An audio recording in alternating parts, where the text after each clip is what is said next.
Hello students, welcome back to my YouTube channel professor Shubham Tyari. आज का concept है sir हमारा हैशटैग नंबर 1 TYBCom सेम 6 वाले बच्चों का फाइनेंशियल अकाउंटिंग के सिलेबस एंड पेपर पैटर्न के बारे में बात करेंगे। स्टार्टिंग है कि अभी से TYBCom के बच्चे जो अभी से प्रिपरेशन करना स्टार्ट करेंगे तो बहुत बड़ा एडवांटेज मिलेगा। मींस परसेंटेज में काफी अच्छा इंप्रूवमेंट होगा अगर स्टार्टिंग से आप कोई भी टॉपिक करना चालू करोगे। और फाइनेंशियल अकाउंटिंग या फिर कोई भी सब्जेक्ट आप स्टार्ट करते हो, जब भी उसकी प्रिपरेशन करना स्टार्ट करते हो तो पहले बहुत अच्छी नॉलेज आपको होनी चाहिए सर आपका सिलेबस क्या क्या है और मेन इंपॉर्टेंट सबसे सर पेपर पैटर्न किस तरीके से चलने वाला है, किस तरीके से आपका सेट होने वाला है। क्लियर है?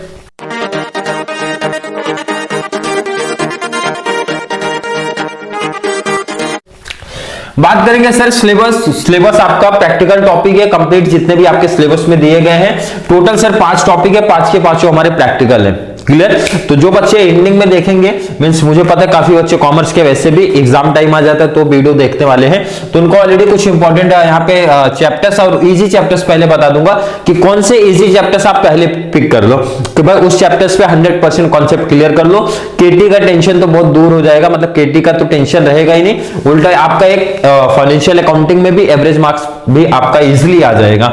सिलेबस क्या है सर? पहला AS14। अब जो मिस्टेक्स करते हैं बच्चे ना, सबसे बड़ी जो प्रॉब्लम है, अब जिन्होंने ना SYBCom में ना अमालगमेशन नहीं किया तो वहां पे आपको बेस क्लियर कराया गया था। अगर जो बच्चे SY में फाइनेंशियल अकाउंटिंग प्रॉपर पढ़े तो उनको पता होगा वहां पे आपका बेस है। अब TY में सेम 6 में आने पे आप डायरेक्टली AS14 पिक कर लेते हो ना, तो AS14 अगर जिसका बेस नहीं क्लियर है वो स्टूडेंट्स के लिए काफी हार्ड पढ़ने लगता है। और बच्चे मिस्टेक्स जो करते हैं सर कि सबसे पहला टॉपिक चालू कर देते हैं AS14 सॉल्व करना चालू कर देते हैं, तो सबसे बड़ी मिस्टेक है भाई AS14 पहले नहीं करना है जिस बच्चे का बेसिक कॉन्सेप्ट बहुत अच्छा नहीं है। क्लियर है sir?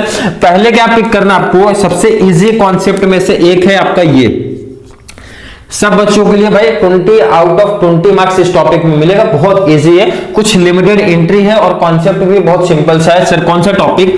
Accounting of transaction of foreign currency. 20 marks का ये टॉपिक आएगा और फिक्स कर लो 20 मार्क्स हर एक बच्चे को ये मिल जाएगा। तो सबसे पहले मेरा सजेशन है TYBCom सेम 6 में कोई स्टूडेंट कोई बच्चा अगर प्रैक्टिस करेगा तो पहले चैप्टर नंबर 2 पिक कर लेना, अच्छे तरीके से हर एक कॉन्सेप्ट क्लियर कर ले जाना, 20 मार्क्स पहले ये फिक्स कर लेना। सबसे इजी टॉपिक है, लिमिटेड कुछ एंट्रीज है, देन उसके बाद उसका लेजर प्रिपेयर करना पड़ता है, टॉपिक हो जाता है क्लोज, 20 मार्क्स इजीली मिल जाएगा।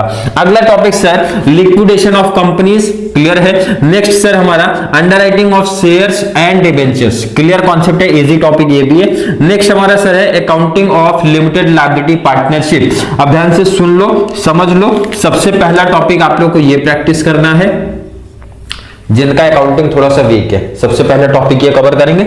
सेकंड सर हमारा लिमिटेड लायबिलिटी पार्टनरशिप वाला कॉन्सेप्ट करेंगे, सेकंड टॉपिक मेरा सजेशन है आप सेकंड ये टॉपिक पिक करो। थर्ड हमारा underwriting of shares and debenture, third topic. Last उसके बाद कोई भी आप एक पिक कर सकते हो, कोई भी एक, दोनों सजेशन नहीं, कोई भी एक ही पिक करना क्योंकि ऑलरेडी आपका कवर हो जाएगा। ये तीनों प्रैक्टिकल क्वेश्चन की बात करेंगे। पहले 3 टॉपिक पे ऑब्जेक्टिव रखो, फोर्थ आप डिसाइड कर लेना लिक्विडेशन ऑफ कंपनीज करना है या AS14 करना है। क्लियर कॉन्सेप्ट, इजी 3 टॉपिक सबसे पहले बता दियो कौन कौन से कैसे प्रिपेयर करने हैं। बात करेंगे पेपर पैटर्न सर क्या रहने वाला है, तो 100 मार्क्स का हमारा क्वेश्चन पेपर होता है, आप लोग को ही पता है। क्वेश्चन नंबर 1 में ना सर हमारा 2 ऑब्जेक्टिव्स रहते हैं, मतलब A B करके इस तरीके से क्लासिफाई करना रहता है। 10 मार्क्स के सर ऑब्जेक्टिव्स होते हैं और भी उसमें भी ऑप्शन आता है। पहला ऑब्जेक्टिव A की बात करेंगे सर 10 मार्क्स, सेकंड की बात करेंगे सर 10 मार्क्स। ये चीज तो आप लोग को भी पता है कि 10 मार्क्स के 2 ऑब्जेक्टिव सारे पूछे जाएंगे। ऑब्जेक्टिव्स में सब बच्चों को क्लियर होना चाहिए सर, एक तो क्या क्या पूछा जा सकता है, MCQ पूछते हैं, ट्रू फॉल्स पूछा जा सकता है, मैच द पेयर पूछा जा सकता है, लास्ट हमारा होता है सर फिलअप, आपको फिलअप आ सकता है। मतलब 4 में से कोई भी 2 चीजें पूछी जाएंगी आप लोग को, तो एग्जाम में बहुत अच्छे तरीके से प्रैक्टिस करके जाया करो।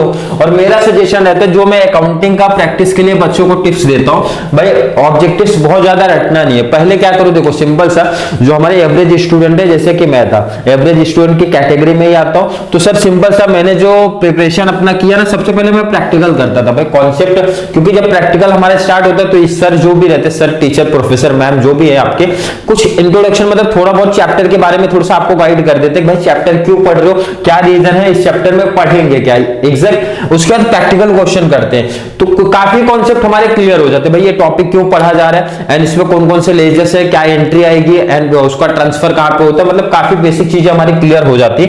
उसके बाद ना आप शॉर्ट नोट्स पढ़ा करो, प्रैक्टिकल के बाद शॉर्ट नोट्स लिया करो, शॉर्ट नोट्स के बाद ऑब्जेक्टिव्स लोगे ना 70 to 80% ऑब्जेक्टिव्स आपके ऑलरेडी रेडी हो जाते हैं, क्लियर है। 20% जो न्यू कॉन्सेप्ट दिखेगा तो ऑलरेडी आपको वो पढ़ने की जरूरत है। अब बहुत सारे बच्चे क्या करते हैं, मिस्टेक्स करते हैं कि एग्जाम में जब एग्जाम टाइम आ जाता है ऑब्जेक्टिव्स रटने चालू हो जाते हैं, तो भाई ऑब्जेक्टिव्स रट नहीं पाओगे, बहुत सारे ऑब्जेक्टिव्स आपको दिखेंगे। ऑब्जेक्टिव्स प्रिपेयर करने का बहुत सिंपल सा लॉजिक यही है जो मैं बोलता हूँ, पहले आप क्या करो, कॉन्सेप्ट जो भी आपके कॉलेज में सर टीचर मैम या फिर आप जहां भी क्लास ले रहे हो ना, वो टॉपिक जब स्टार्ट करते हैं तो कुछ तो बेसिक्स पार्ट हमारे बताते हैं भाई टॉपिक के बारे में, वो देख लो। प्रैक्टिकल पहले जितना ज्यादा पॉसिबल है कर लो, उसके बाद शॉर्ट नोट्स कौन कौन से टॉपिक से शॉर्ट नोट्स बन सकते हैं, इंपॉर्टेंट है उसकी प्रिपरेशन कर लो और अपने वर्डिंग में थोड़ा सा लिखना उसको सीखो, क्लियर। 80% 70 to 80% आपके ऑब्जेक्टिव्स रेडी हो जाएंगे इतने कॉन्सेप्ट से। उसके बाद जस्ट आपको एक बार ऑब्जेक्टिव्स रीड कर लेना है, पढ़ लेना है, कॉन्सेप्ट क्लियर हो जाएगा, सबसे बेस्ट है। नहीं तो आपको भी लास्ट में रटना ही पड़ेगा, 2 आएगा कोई भी, क्लियर है सर, कोई भी 2 आएगा, 10 मार्क्स 20 मार्क्स का ये कॉन्सेप्ट है। Question number 2 sir, question number 3, question number 4 full length question, full length question, full length question, और इसके ऑप्शन में भी सर क्या पूछेगा ना, फुल लेंथ क्वेश्चन ही पूछेगा, full length question, full length question, clear है, बिल्कुल क्लियर कॉन्सेप्ट सर। और बीच में लगा लो सर और, मतलब 2 क्वेश्चन आपको दिए जाएंगे, कोई भी एक क्वेश्चन आप कवर कर लो, 2 क्वेश्चन आपको दिए जाएंगे, कोई भी एक क्वेश्चन आप कवर कर लो। और आपके अगर क्वेश्चंस की बात करूं सर, कितने मार्क्स का रहेगा सर, 20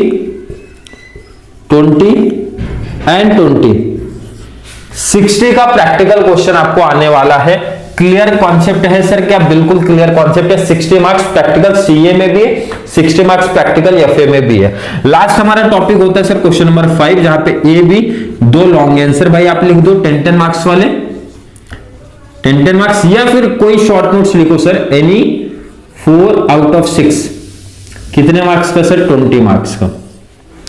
आपका एफए, आपका सीए, आपका टैक्सेशन, अगर मैं बात करूं 3 ऐसे सब्जेक्ट हैं जो बहुत स्कोरिंग टॉपिक हैं आप लोग के लिए, मतलब टीवाई बीकॉम की बात करूं ना, 3 ऐसे सब्जेक्ट हैं जिसमें स्टूडेंट, एवरेज स्टूडेंट भी ना 80 के आसपास, तो इजीली मैं बता रहा हूं 80 मार्क्स के आसपास इजीली मिल जाएगा उसको भी। स्टार्टिंग से बस कंडीशन क्या है सर, स्टार्टिंग से आप लोग प्रैक्टिस करना स्टार्ट कर दो और सिंपल सा लॉजिक लेके चलना है भाई कि अगर आपके टॉपिक सिलेबस में ना 5 चैप्टर आपको दिए गए, 5 चैप्टर्स नहीं करने। सबसे पहले तो ये माइंड से निकाल दो सर मैं 5 की चैप्टर्स की प्रिपरेशन करने वाला हूं, क्लियर है। 4 चैप्टर कोई अच्छे से करके जाओ, बहुत अच्छे तरीके से करके जाओ, इजीली आपका 4 टॉपिक्स में एकदम इजीली बता रहा हूं, ये 60 प्रैक्टिकल भी क्लियर हो जाएगा सर, ये शॉर्ट नोट्स भी वही टॉपिक से बन जाएंगे। ऑब्जेक्टिव्स हाँ ये रहेगा कि एक चैप्टर जो आप मींस रखे हो ऑप्शन में, कोई भी जो चैप्टर्स जो रखोगे ना तो वहां से तो ऑब्जेक्टिव्स बनेंगे, बट अदर देखो 80% मतलब 80 मार्क्स तो आपका ऑलरेडी कवर हो जाएगा इसमें, ऑब्जेक्टिव्स छोड़ के मैं बता रहा हूं 80 तो ऐसे सीधा सीधा आपको दिख रहा है कवर हो जाएगा।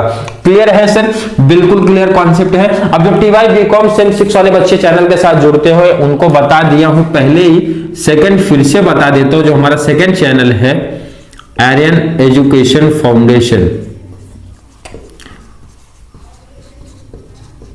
Clear, Aryan education foundation second channel, जो बच्चे ने अभी तक सब्सक्राइब नहीं किया सब्सक्राइब कर लो, क्योंकि वहां पे आपका आज कितना डेट है सर, 28 29 समथिंग है कुछ, 1 तारीख से आपकी सीरीज चालू कर दी जाएगी, 1 तारीख से आप लोग का सीरीज चलेगा टीवाई बैफ सेम 6 के साथ में। मतलब टीवाई बैफ की अगर मैं बात करूं मेंशन कर दूं ताकि कोई बच्चा कंफ्यूज ना हो, TY BAF, TY BCom and already MCom, कितने टॉपिक सेम है सर, तीनों का 2 टॉपिक हमारे सेम है, 2 टॉपिक हमारे सेम है। अगर इसकी बात करूंगा सर कौन कौन से टॉपिक मैं यही मेंशन भी कर दूं सर, एक तो मार्जिनल कॉस्टिंग, पहला आपका यही इसी का सीरीज मिलेगा, सेकंड सर हमारे स्टैंडर्ड कॉस्टिंग,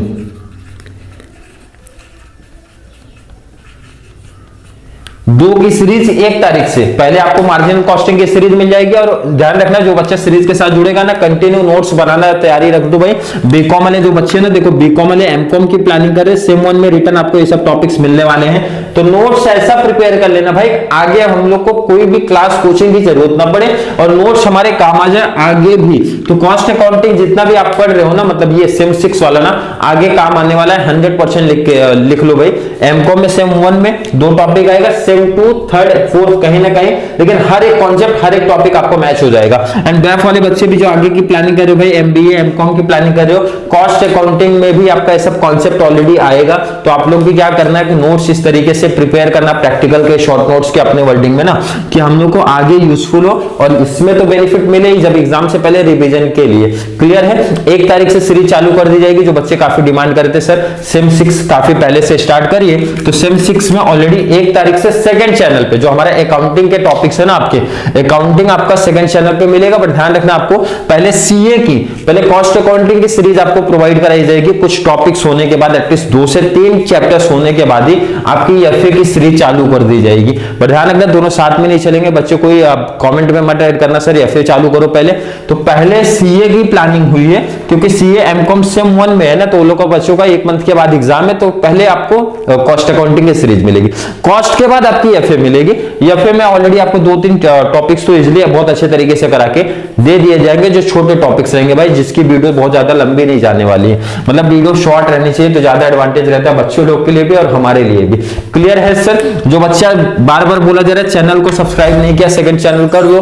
1 तारीख से फिक्स आपकी कॉस्ट अकाउंटिंग की सीरीज स्टार्ट होने वाली है, वहां पे जाना भाई।